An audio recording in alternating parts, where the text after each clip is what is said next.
안녕하세요. 내 마음속 책다방입니다. 오늘 내 마음속 책다방에서 읽어드릴 책은 장차오 지음, 하은지 옮김, 미디어 숲에서 펴낸 끌리는 말투에는 비밀이 있다입니다. 끌리는 말투에는 비밀이 있다는 직장에서 일상에서 끌리는 말투의 비밀을 알려주는 지침서입니다. 끌리는 말투는 우리를 좀 더 능동적이면서 매력적인 사람으로 만들어줍니다. 또한 열린 마음으로 다른 사람과 의견을 나누고 이해하며 탐구하는 방식으로 자연스럽게 상대를 이해하는 사람으로 만들어주고 진정으로 공감하고 또 대응하는 법을 익히게 해줍니다. 저자는 이 책에서 나쁜 말투와 평범한 말투, 끌리는 말투가 어떻게 다른지 일상에서 흔히 접하는 다양한 대화 사례를 통해 비교해 볼 수 있도록 했습니다.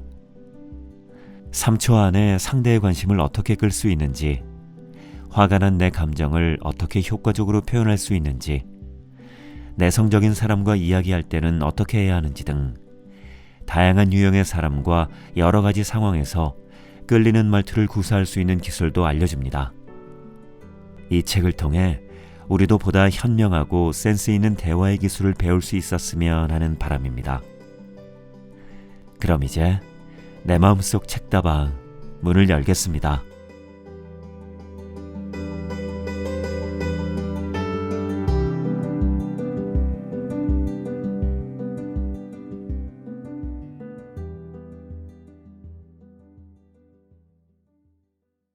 끌리는 말투에는 비밀이 있다. 장차오 지음, 하은지 옮김. 1장. 좋은 인상을 남기는 말투는 따로 있다. 대화의 물꼬를 잘 틀어라.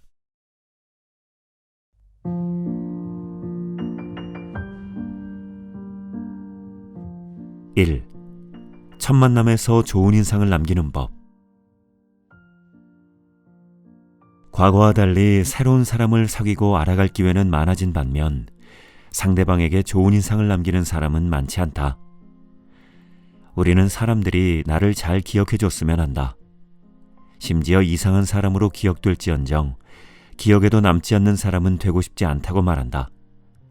그래서 일부러 넥타이를 삐딱하게 매거나 초면에 신뢰되는 말을 하기도 한다.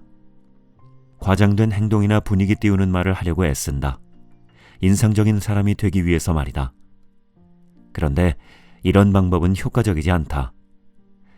오히려 이상한 사람이라는 인상이 강하게 남으면 나중에 아무리 노력해도 좋은 인상으로 바꾸기 어렵기 때문이다.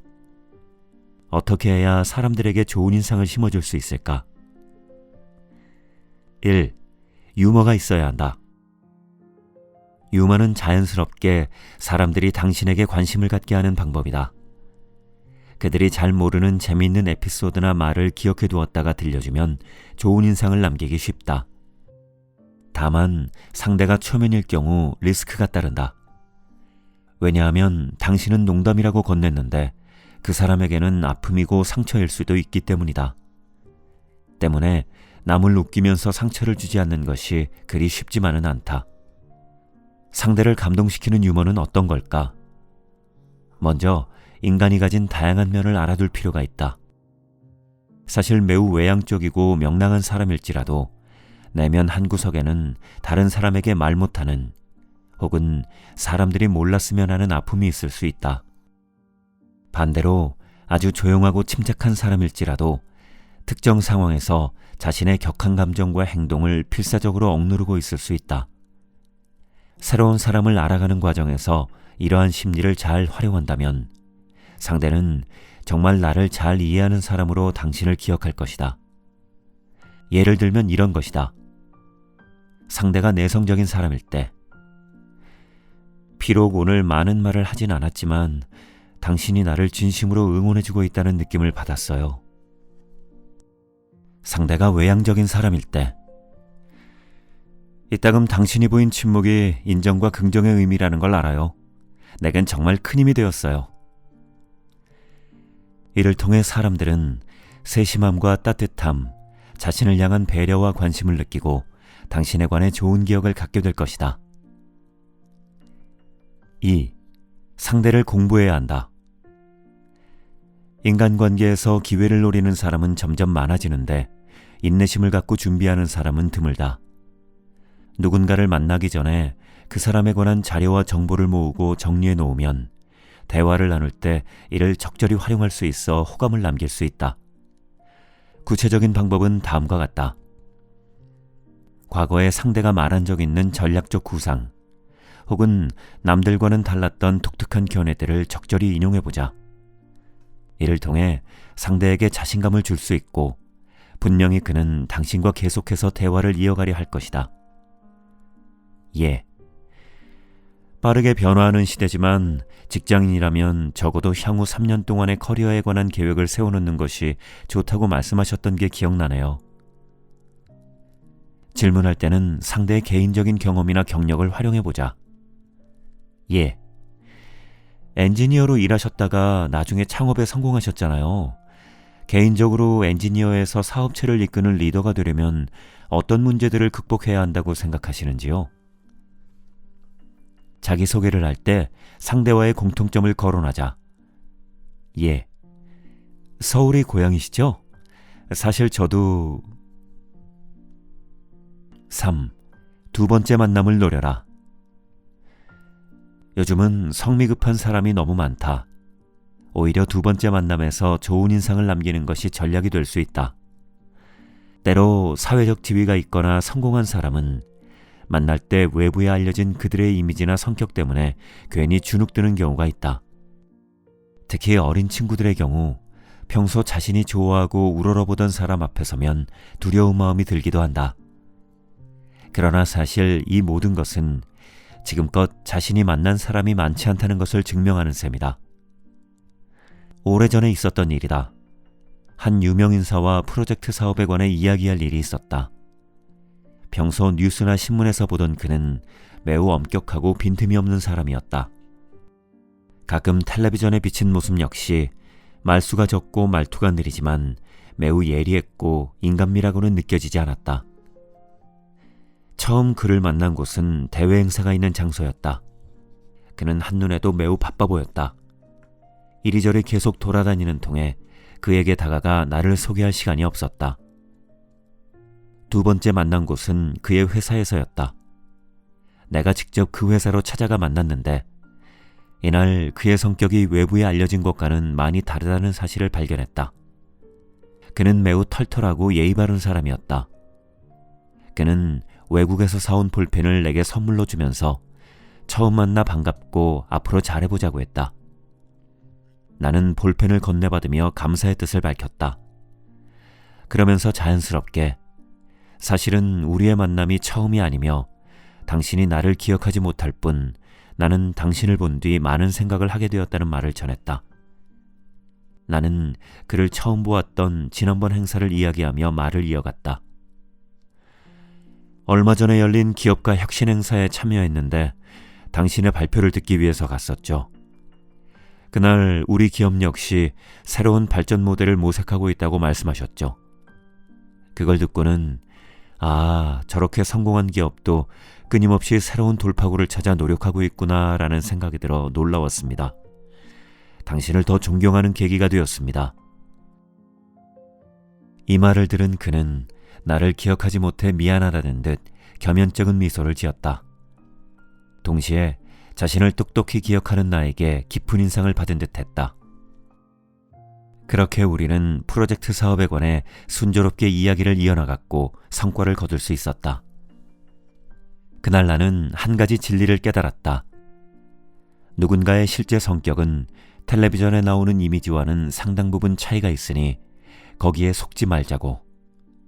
그건 단지 외부에 자신을 알리기 위한 하나의 수단이자 이미지 메이킹일 뿐이라고. 많은 사람은 불안함 때문에 성격이 모질고 단호한 사업 파트너를 만나고 싶어하는 경향이 있다. 상대의 강함과 결단력 있는 모습에 신뢰를 느끼고 거기에 자신을 묻어가고 싶은 마음이 있기 때문이다. 그날 그와의 만남을 통해 내가 마음속에 새긴 말이 있다. 사람들은 내가 자기에게 얼마나 관심을 가졌는지 말해주는 것 외에는 별 흥미가 없다. 말이란 생각을 표현하는 것이다. 아무리 진심이라고 해도 그것을 적절하게 표현하지 못한다면 상대를 감동시킬 수 없다.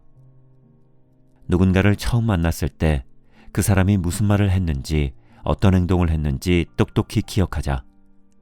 그게 어렵다면 상대가 쓴 모자나 안경 색깔 정도라도 기억해두는 것이 좋다. 두 번째 만남에서 당신이 관찰했던 바를 말한다면 당신은 그에게 남들과는 다른 사람으로 기억된다.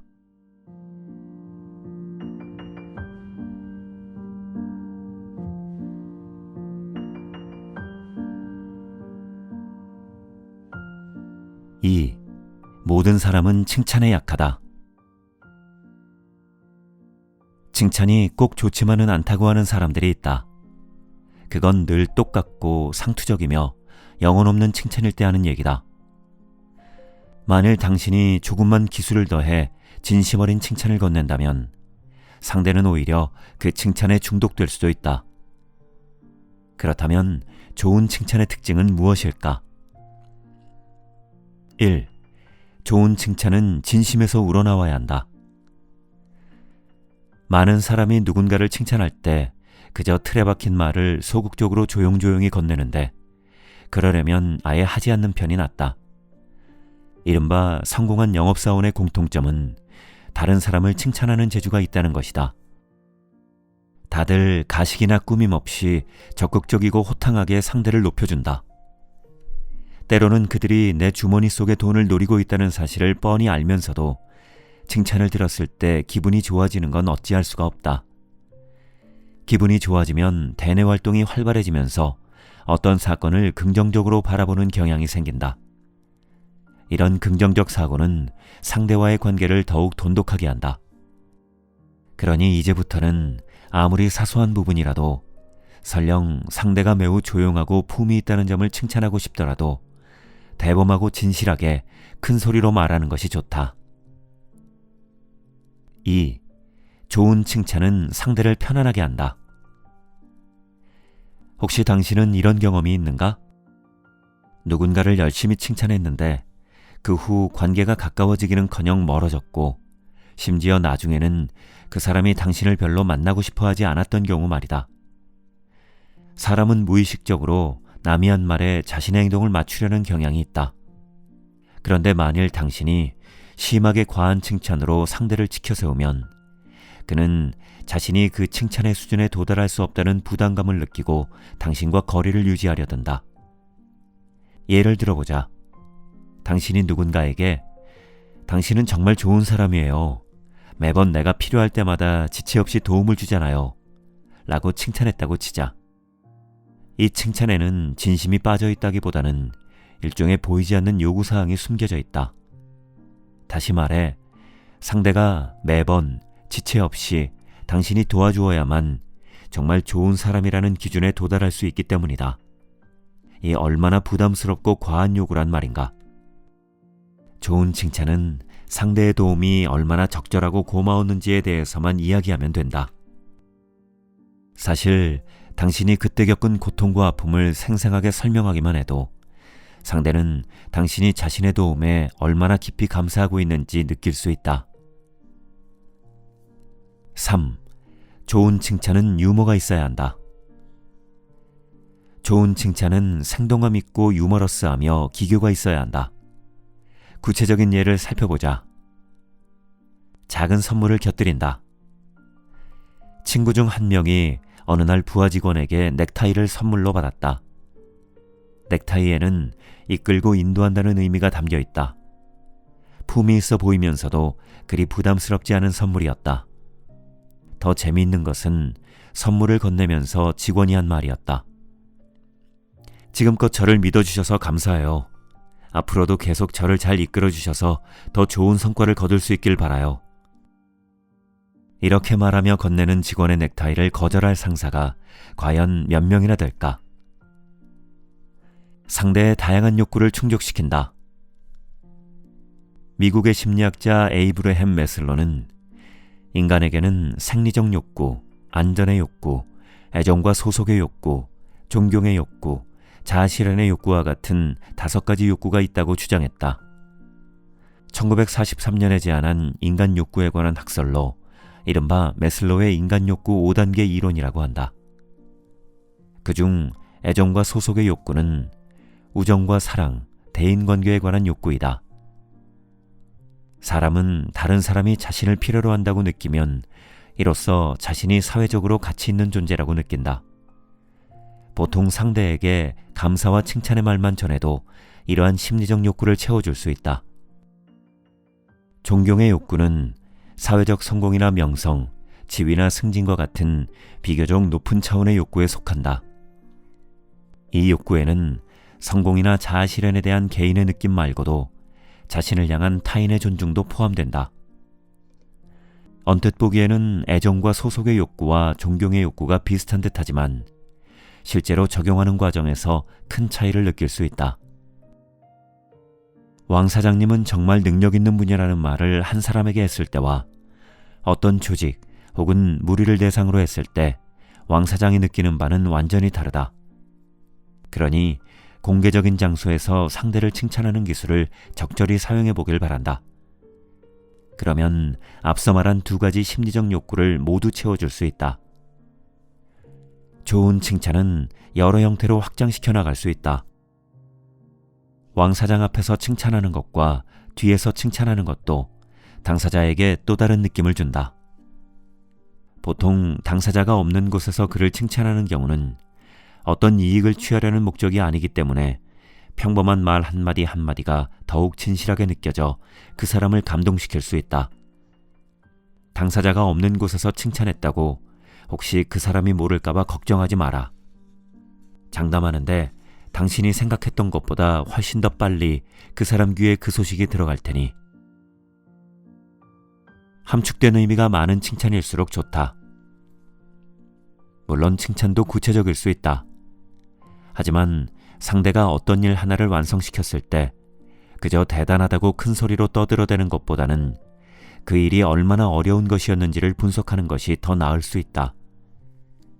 정말로 힘든 일이었지만 그가 어려움을 극복해서 완성시킨 사실을 열심히 설명하는 것 자체가 충분한 칭찬이 될 수 있기 때문이다. 반전의 묘미를 살리는 것도 좋다. 예를 들면 이런 식이다. 당신을 처음 봤을 때 거리감이 느껴졌어요. 보통 당신처럼 능력이 뛰어난 사람들은 남들을 잘 무시하고 포용할 줄 모르잖아요. 하지만 시간이 지나면서 제 예감이 틀렸다는 걸 깨달았어요. 그리고 당신 같은 사람은 드물 거란 생각이 들었죠. 당신은 스스로에게 엄격하지만 다른 사람에겐 관대하고 너그러웠으니까요. 하나의 소재로 다른 이야깃거리를 만들어내는 방법도 있다. 상대에게 당신은 사회적 지위가 있는 분이라고 칭찬하면 그 말을 듣고 그냥 잊어버릴 확률이 높다. 심지어 누군가는 자신의 지위를 당신이 평가하고 결론 내렸다는 생각에 기분이 상해 반감을 품을지도 모른다.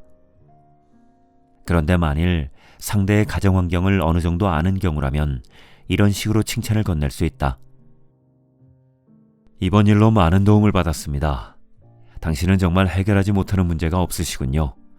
최고의 사업 파트너를 만난 것 같습니다. 당신의 가족들도 당신 같은 사람이 곁에 있어서 매우 든든해할 것 같아요. 이런 말들은 상대를 높여주는 칭찬이기도 하면서 계속해서 화제를 이어나갈 연결고리 역할을 한다. 이로써 자연스럽게 가족 이야기를 하면서 서로 간의 심리적인 거리를 좁힐 수 있다.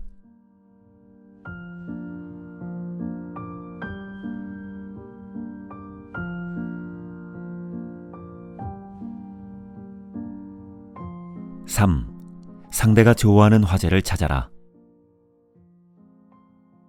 잘 모르는 사람과 대화를 나눌 때 어떤 화제로 이야기를 나눠야 할지 걱정이 앞선다. 심지어 오랜만에 만난 친구와 대화를 나눌 때도 상대의 최근 정보를 잘 모르고 있으면 얼마든지 난감한 상황이 생길 수 있다. 아무리 말을 잘하는 사람이라도 어려운 상황이다. 어쩌면 말하기는 우리의 평생의 과제인지도 모른다. 특히 낯선 사람과 대화를 나눌 때는 항상 신중한 태도를 유지하며 최대한으로 상대의 정보를 많이 알아내야 한다. 상대에 관한 기본 정보를 어느 정도 알아낸 다음에는 어떻게 말해야 흥미를 끌고 대화를 이어갈 수 있을까? 아래 세 가지를 꼭 기억하길 바란다. 1. 상대가 중요하게 생각하는 것에 관해 이야기하라. 모든 대화에는 사람들이 보편적으로 생각하는 쉽게 파악할 수 있는 공통분모가 있기 마련이다. 단지 우리가 공부하지 않거나 간과해서 지나칠 뿐이다. 평소에 나는 이런 질문을 많이 받는다. 처음에는 대화가 정말 순조로웠어요. 근데 뒤로 갈수록 상대방 태도가 변하더니 흐지부지 끝나버렸지 뭐예요. 이유가 뭘까요? 다음의 예화를 보면 쉽게 이해할 수 있다. 이 과장, 저희 사장님께서 이번 프로젝트 세부 사항과 관련해서 부장님과 연락해 상의해보라고 하셨어요. 김 부장, 모 기업의 여자 마케팅 담당자. 반갑습니다. 과장님 회사에 관해서는 익히 들어 알고 있어요. 업계 내에서 소문이 자자하거든요. 이 과장, 정말 잘 됐네요. 그럼 언제 시간이 괜찮으신가요? 제가 찾아뵙겠습니다. 김 부장, 최대한 평일로 잡는 게 좋을 것 같아요. 주말에는 집에서 애들을 돌봐야 하거든요. 이 과장, 아, 자제분이 있으세요? 김 부장, 네, 아들 하나, 딸 하나예요. 이 과장, 그럼 다음 주 월요일은 어떠신가요? 김 부장, 다음 주는 출장이 잡혀 있어요. 이 과장, 출장에서 언제 돌아오시는데요? 김 부장, 글쎄요, 아직 잘 모르겠네요. 제가 다시 연락드릴게요. 이는 실제로 있었던 대화 내용이다. 대화 속에는 마음은 급하지만 다소 냉정한 이 과장과 모 기업의 여성 마케팅 담당자 김 부장이 등장한다. 두 사람의 대화는 김 부장의 아들 하나, 딸 하나 이후로 급격한 변화가 생겨 냉랭함이 감돈다. 이 과장이 김 부장의 기분을 상하게 했기 때문이다. 이 과장은 점잖게 김 부장의 일정을 물어보았을 뿐 딱히 실수는 없었다고 생각할지도 모르겠다. 하지만 김 부장 입장에서는 그렇지 않았다. 시작은 좋았다. 김 부장의 관심과 열정을 끌어내 개인적인 정보까지 공유하게 됐다. 그러나 한 여자가 자기 자녀에 관한 이야기를 했을 때 무반응으로 답하는 것은 상대의 뺨을 때리는 것과도 같은 행위다. 특히 김 부장이 아들 하나, 딸 하나라고 구체적으로 말했을 때는 더욱 그렇다. 이 과장은 아들, 딸 모두 있으시니 행복하시겠어요. 라든가 두 아이를 키우면서 이렇게 많은 업무까지 담당하고 계시다니 정말 대단하시네요. 라는 식으로라도 간단하게 답했더라면 좋았을 텐데.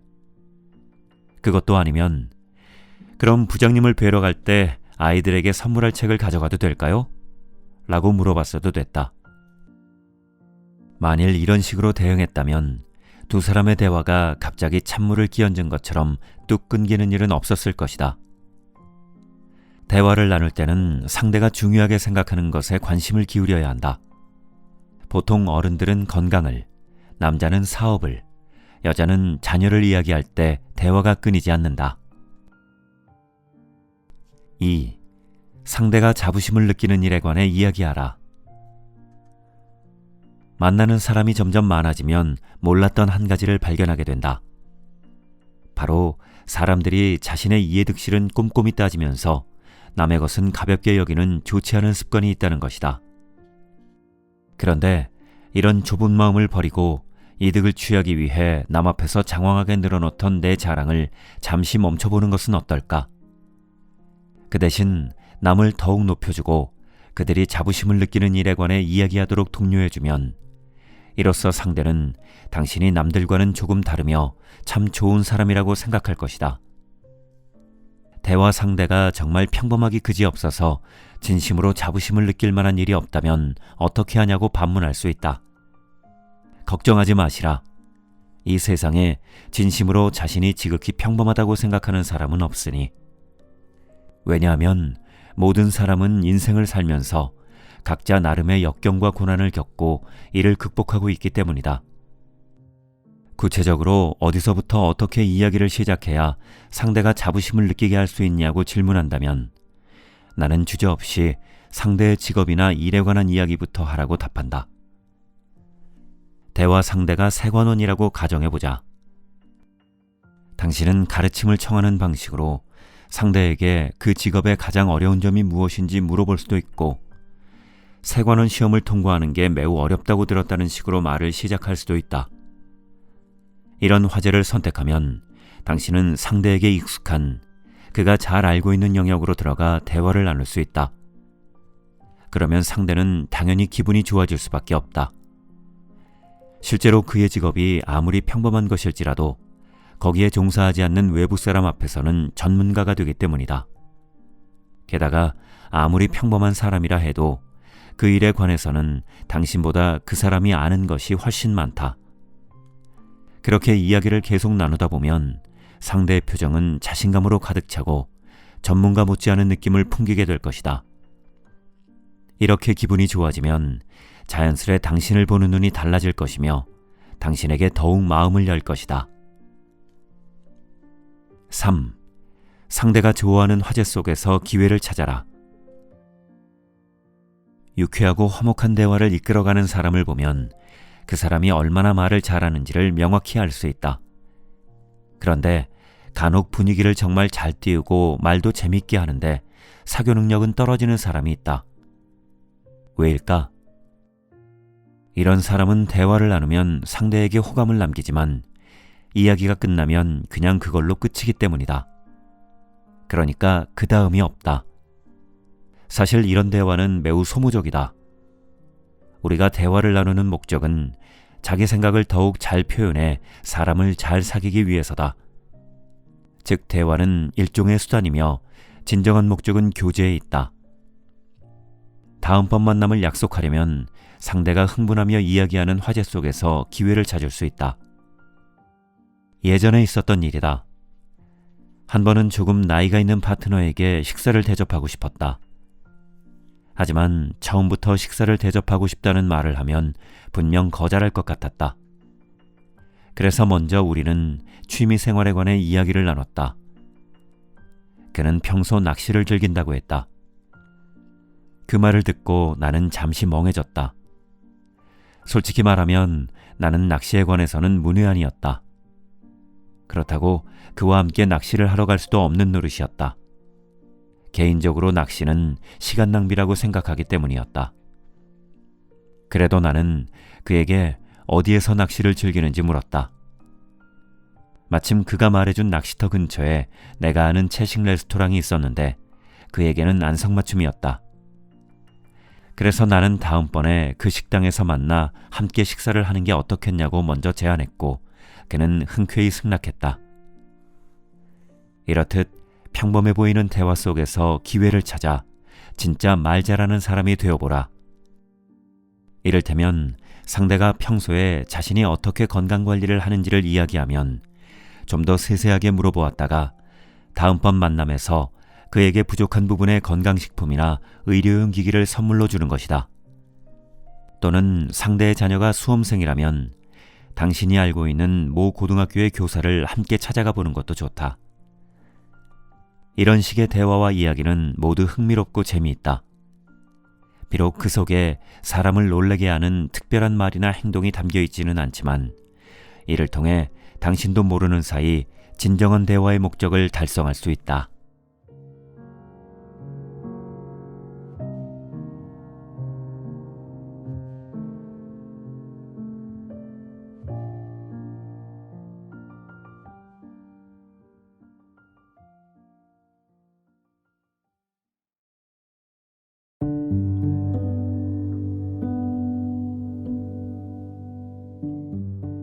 이제 내 마음속 책다방 마칠 시간이 되었네요.